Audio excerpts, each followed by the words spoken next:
I hope you like what I'm wearing because I chose it for your viewing pleasure. In Aikido, when your opponent is rushing towards you, rather than dig in your heels and brace yourself like a linebacker, what you do is you grab your opponent and you pull them towards you. You use their own energy and momentum against them. Now, I say this because my sense is during the break, some of you may be inclined to rush up towards me and take issue with what I have to say. So let me say preemptively that I admit I preach a shallow gospel. How to become a person of uncommon charisma. But hopefully, this shallow gospel will be in service towards a deeper purpose.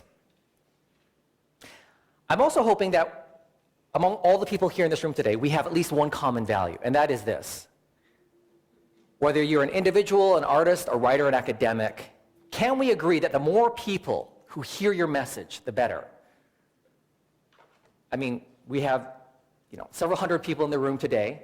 To me, that's a lot better than friends and family. In fact, there was a time in my life when if my audience consisted only of friends and family, that would have been a huge improvement because I wasn't that close to my family, didn't have a whole lot of friends, because I used to suffer from this a level of shyness that was so bad I couldn't even say debilitating.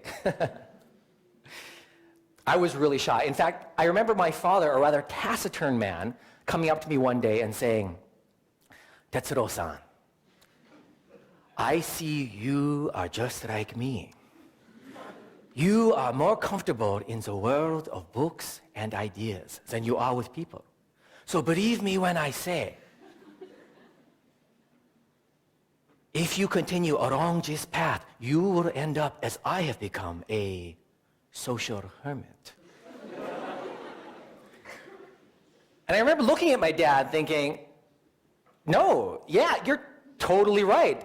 I don't want to end up like you. My father is one of the most brilliant people you'll ever meet, but he lives deep within the cave of his own mind, and my mother has to act as his emissary to the outside world. This man knows what I'm talking about. Okay, similar father. And so I began making choices. Fast forward many years later, I'm part of a sketch comedy group. Big change. And I remember overhearing a conversation between the star of our troupe explaining me to the newbie. And he said, yeah, Tetsuro's a bit of an odd bird, you see. He's shy, but he's cocky. He's very polite, but he has the filthiest sense of humor.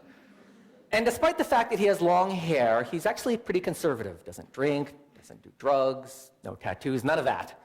And I thought to myself, wow, this sounds like a really interesting person. I want to know that guy. This cocky, shy, polite guy with a filthy sense of humor. But honestly, it was like that movie Avatar. You know that Na'vi greeting? I see you. And I did felt seen because someone had the insight to name and recognize my contradictions. Now, it was around this time my day job was as a reporter. And maybe it was because I overheard this conversation that I began to notice that there was one particular kind of person we reporters and producers and show hosts paid attention to. And that person I would describe as the walking oxymoron, the paradox incarnate. Let me give you a couple of examples. Terry Fox, a one-legged marathoner. Tiger Woods, black golfer. Eminem, white rapper. Okay. Madonna, sex object, feminist. Moby, rock star, geek. This also extends to the world of fiction, I noticed. Look at Yoda. Little guy. Big I am not. And yet he could lift an X-Wing fighter out of the swamps, out of Dagobah. Darth Vader. Evil incarnate. Who's your daddy? So what all these personalities have in common is that they radiate a particularly potent form of charisma that I believe emanates from our inability to reconcile contradictions, characteristics that are in contradiction with one another. So these personalities emanate a form of charisma that emanates from our own inability to reconcile contradictory traits. So I decided to test this against my own experience because before I became a reporter, I had done a number of things, and in the process, I had accumulated, not to brag, but pretty sizable press pack. Because if there's one thing I had a talent for, it seemed, was getting love for the media. I had accumulated a sizable stack of press clippings. So I went to see if my theory would hold water. So I went to the bottom of my press pack, and lo and behold, there was the first initial coverage for my debut show, which was called Rising Sun, an autobiographical one-person show about a Japanese-Canadian young man and his relationship with his estranged father. That's how I learned the accent back there. And I remember thinking, wow, for a little show, this had gotten a lot of coverage. And I thought to myself at the time, well, it looks like the world is a meritocracy. Because the reason why I must be getting so much coverage is because my show is good. And then I recalled a conversation, post-show party, girlfriend of my director. She had a bit too much to drink, and she said, yeah, I love Tetsuro's show because Asians usually aren't funny. That was my reaction. I pretty much spat out of my drink out, laughing in utter shock and contempt. But then part of me was also happy to hear with such candor an opinion that must have been widely held, because this was before the days of Margaret Cho and Bobby Lee on Mad TV. So in the media, I was the Asian guy who was funny. So as the funny Asian guy, let me ask you a funny question. How many people here have been with an Asian? And by been with, I mean that in the biblical sense of the word. You have been with an Asian. Just show of hands. Don't worry, the cameras are pointed this way. Okay, good number of people. Now, let me be more specific. How many people had the pleasure of being with an Asian woman, an Asian female? Okay, a good number, good number. Let the record reflect there are a good number of Rice Kings in the audience. No, it's okay. Just kidding. We'll deal with you guys later. Okay, conversely, how many people here have slept with an Asian man? One. Okay, far fewer, far fewer. See, I have this theory, ouch, that what's on your screen determines who's in your bed, because apparently there's a perception out there that Asian women are sexy. Asian men, not so much. And here I thought I was walking into an enlightened room. And so it was within this world that Rice Paper Magazine, a magazine that focuses on Asian Canadian culture, published the following article, starring... Whoa, who is that guy? Now consider yourselves lucky that I cropped this photo of myself so tightly, sparing you the vision of my smooth Asian man cleavage. It's a level of sexiness that would have burned your retinas. I'd like to instead direct your attention towards this question mark. Sexy Asian men? Now, I would assert that if this was an article about sexy Asian women, which is not such a big leap given my androgynous appearance, there would be no question mark. And so by presenting this particular stereotype and subverting it, it did really well for Rice Paper Magazine. It was by far their best-selling issue. So I decided I was going to exploit my newfound status as romantic leading man by what else? By casting myself in a movie that I would write, direct, but most importantly, I would star in. I would go where no Asian Canadian man had gone before. On screen, I would get the girl.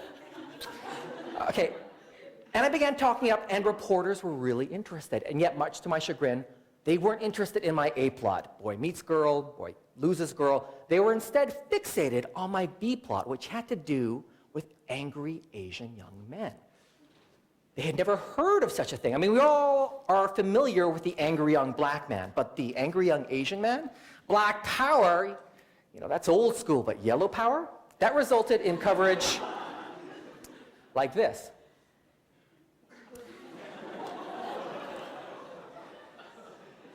Now, I had a couple of, this was from a local arts weekly, and one of my regional articles got syndicated to the National Post. It hit the AP wires and went worldwide. The next thing I know, angry Asian young men in New Zealand and Australia are calling me collect, telling me they want to fly in, work for free, they want to join the cause. I literally had young men showing up on my doorstep, sleeping bag in one hand, wooden katana in the other, ready to take marching orders. Okay. This is the power of attracting the world's attention towards you. Now, my most recent career incarnation, I want to talk to you briefly about. Well, maybe, in fact, this will jog your memory. Hi, I'm Tetsuro Shigematsu. You're listening to the Roundup here on CBC Radio 1. Okay, I have a few glimmers of recognition. People seem to get a kick out of the fact that I was on the radio, CBC in particular, because I was the white-sounding guy. It's hard for me to say that. With the ethnic-sounding name. I remember doing some outreach in Winnipeg, and a young Filipina gal came up to me and said, "Dude, you sound totally whitewashed." And I remember thinking, oh, because I'm such a militant, ethnic young man. And I said, don't say that. But then I thought to myself, well, why wouldn't I sound totally white? I was born in England, raised in Canada. English is my mother tongue. But one particular aspect of the media that couldn't quite reconcile these contradictory traits was the Japanese media. Because for them, the CBC was synonymous with all things Canadiana. And so to have someone who looked like me or looked like one of them was fascinating, because how can someone who looks like one of us be the voice of one of them, the CBC? In fact, they did focus groups, and apparently Canadians enjoyed saying my name, my listeners in particular. Rural Canadians would say something to the effect of like, "Oh, did you hear what Tetsuro Shigematsu said on the radio today?" "No, I did not hear what Tetsuro Shigematsu said." "What did Tetsuro Shigematsu say?" My theory is that when people were saying my name, they felt like they were speaking Japanese. So for many rural Canadians, I became their first Japanese-Canadian radio friend. And I was non-threatening because they couldn't see me. But maybe you don't want to be in the media. Maybe you just want to shine a light on yourself. Maybe you don't want coverage. Maybe you're intrigued by the prospect of having those around you be drawn towards the glow of your dark inner light. The question remains, how do you go about exploring your internal contradictions? Well, that's a great question. Here's the thing. My bet is that you are already a walking oxymoron. You are already paradox incarnate. The challenge is that we spend so much time and energy trying to obfuscate that part of ourselves, because we don't want to appear inconsistent. We don't want to appear duplicitous, fake, two-faced. But if we embrace the awesomeness of our contradictions, then we're really going to start going somewhere.